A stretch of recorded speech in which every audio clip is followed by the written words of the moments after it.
All right, my friends. So we are back for our first chapter. Well, we didn't have school on Monday, so first chapter Tuesday. So I picked three different books, and I'm just going to read the first couple pages and try and get you hooked on a new book. So the first book we're going to read is Sky Jumpers. Sky Jumpers was a Viking book probably like 7 years ago, and it's an adventure book. So if you like adventure, if you like thrill seeking, this might be a book for you. So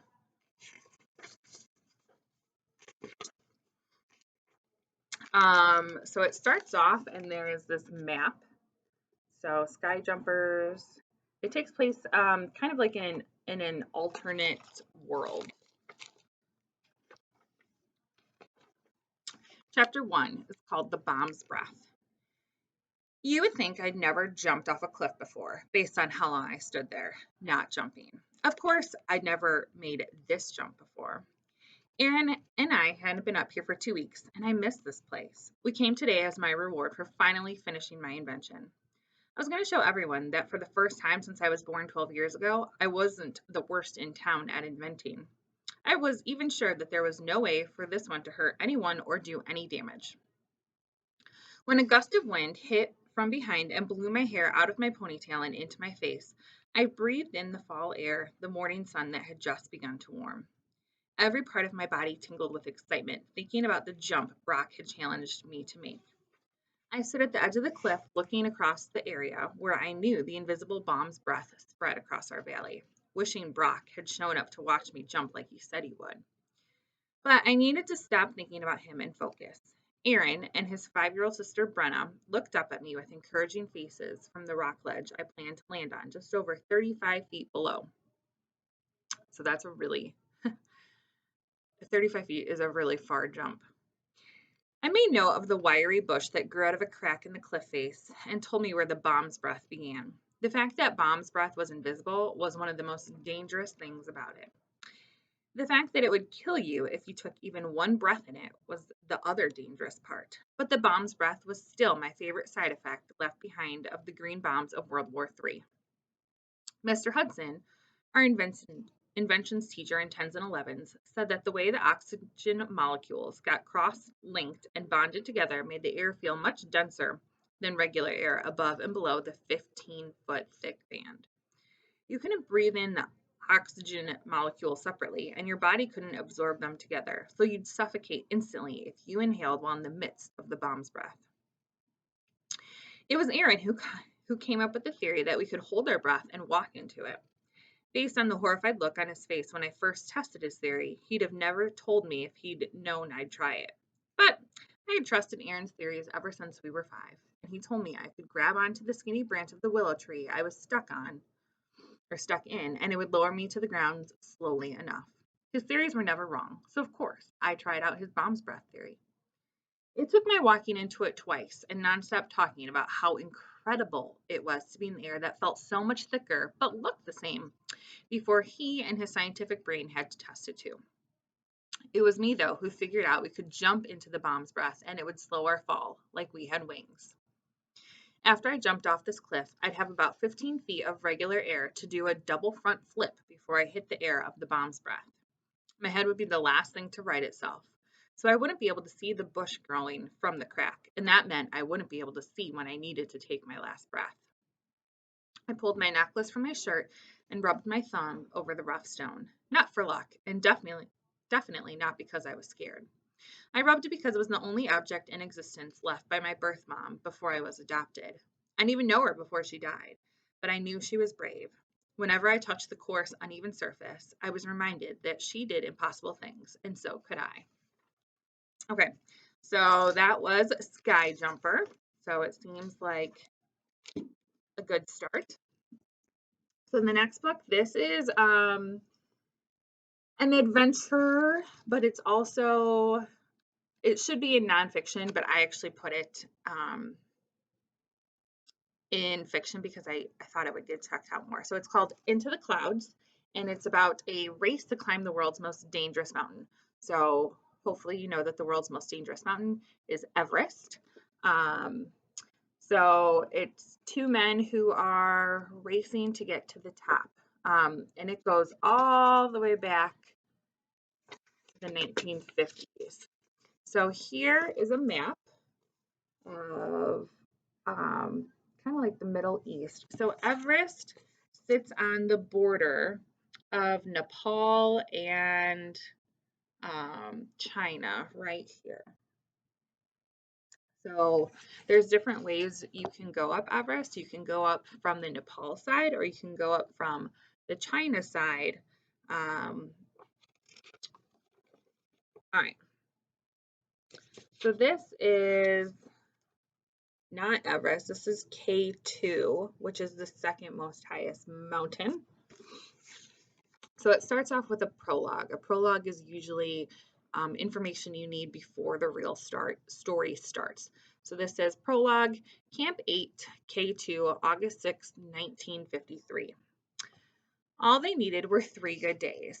3 days without winds strong enough to blow them off the mountainside.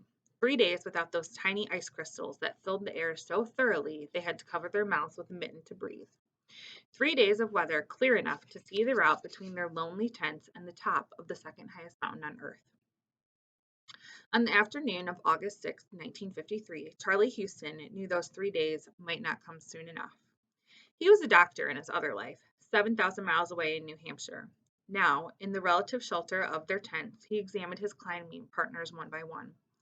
When he made George Bell take his boots off, he could see that 2 toes were starting to blacken from frostbite.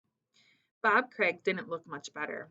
There were nasty spots on his heels, the first sign that ice crystals were forming in the flesh. Dee Molinar was struggling too. He had lost at least 30 pounds since leaving home 3 months ago. He had a painful sore throat and his right hand turned blue and itchy in places. Outside the tents, the wind howled. Snow blew sideways through the air. Fresh white powder piled up on the mountainside. Some slopes held tons of the stuff, ready to avalanche thousands of feet to the valley with one misplaced boot. Climbing was out of the question. During the worst of the storm, just walking from tent to tent felt like too big of a risk. It was maddening, really. Twice before, Houston had been within a day's climb of one of Earth's highest summits, and he still hadn't made it. Now he was within reach again. For 6 days, the team had been camped on a shoulder of the mountain known as K2. There were 8 men packed into 3 tents, 25,000 feet below the Asian nation of Pakistan. 3,000 feet above them stood the summit. No one on Earth had ever set foot there. 7 weeks of painstaking work had gotten them to this nearly level sliver of ground, but once they arrived, the sky had closed in on them. Day after day, blizzard conditions hid both the summit above and valley below. They still had radio contact with base camp, but that weak voice scratching through their speaker was the only sign of the world below. Otherwise, it felt to Houston like they were the only people in existence. Some days had been so brutal they'd barely left their sleeping bags, but even then, the cold stalked them. It forced its way through the tent walls, through the insulated down bags, through the layers of woolen, cotton, and nylon. No matter how deep they burrowed, they never got warm. So here is where the people that we're reading about, this is where they are currently living, on this side of the mountain. So no place that I would want to stay. They did what they could to keep from going crazy with boredom. Sometimes Houston's longtime friend and climbing partner, Bob Bates, read to the rest of them. Sometimes they just lay there while the wind-whipped tent walls slapped at their shoulders and heads. Mostly, they planned their push to the summit. The day before, on August 5th, they had climbed the summit The day before, on August 5th, they had picked the summit teams by secret vote, 2 pairs of climbers who had set out as soon as the weather broke. Both teams were prepared never to reveal that they had been to the top of the world. If they succeeded, the expedition's official announcement would say only 2 men reached the top. Houston wanted the entire team to get credit. It was the way he had planned it from the start. To Houston, climbing was teamwork, the fellowship of the rope, he called it. On the mountain, they climbed tied together at the waist, bound in partnership. If one climber fell, the other could be swept a mile down a mountainside to his death, or he could save his partner's life with an axe, jammed into the snow at the last possible moment. The climbers held each other's lives in hand. They succeeded together or failed together. Too often, it didn't happen that way. 14 years earlier, just a few hundred feet below Houston's high camp, an American climber named Dudley Wolfe lay in a tent alone and dying. His expedition had fallen apart. Most of the party sat at base camp, recovering from exhaustion and altitude sickness. In the chaos, Wolfe had been left behind. 3 climbers from Nepal struggled back up the mountain and tried to reach him in the howling storm. The 4 men were never seen again. By 1953, all trace of Wolfe's final camp had been swept from the mountain, but no one in Houston's expedition had forgotten his story. So this is Houston and his team, and then this is the flag that they're hoping to put on the top of the mountain. So this sounds like, I haven't read this book before, but it sounds like it would be super interesting if you like survival stories. It's obviously going to be really intense. Getting to the top of any mountain is a pretty spectacular feat. And the last one, this is Dodger and Me. It is by a man named Jordan Sonnenblack, who, when I used to teach middle school English, I loved reading Jordan Sonnenblack's novels to my students because he writes in a very preteen teenager way. I always felt he wrote how people actually think. So this is a funny book. There are 3 books in this series. So,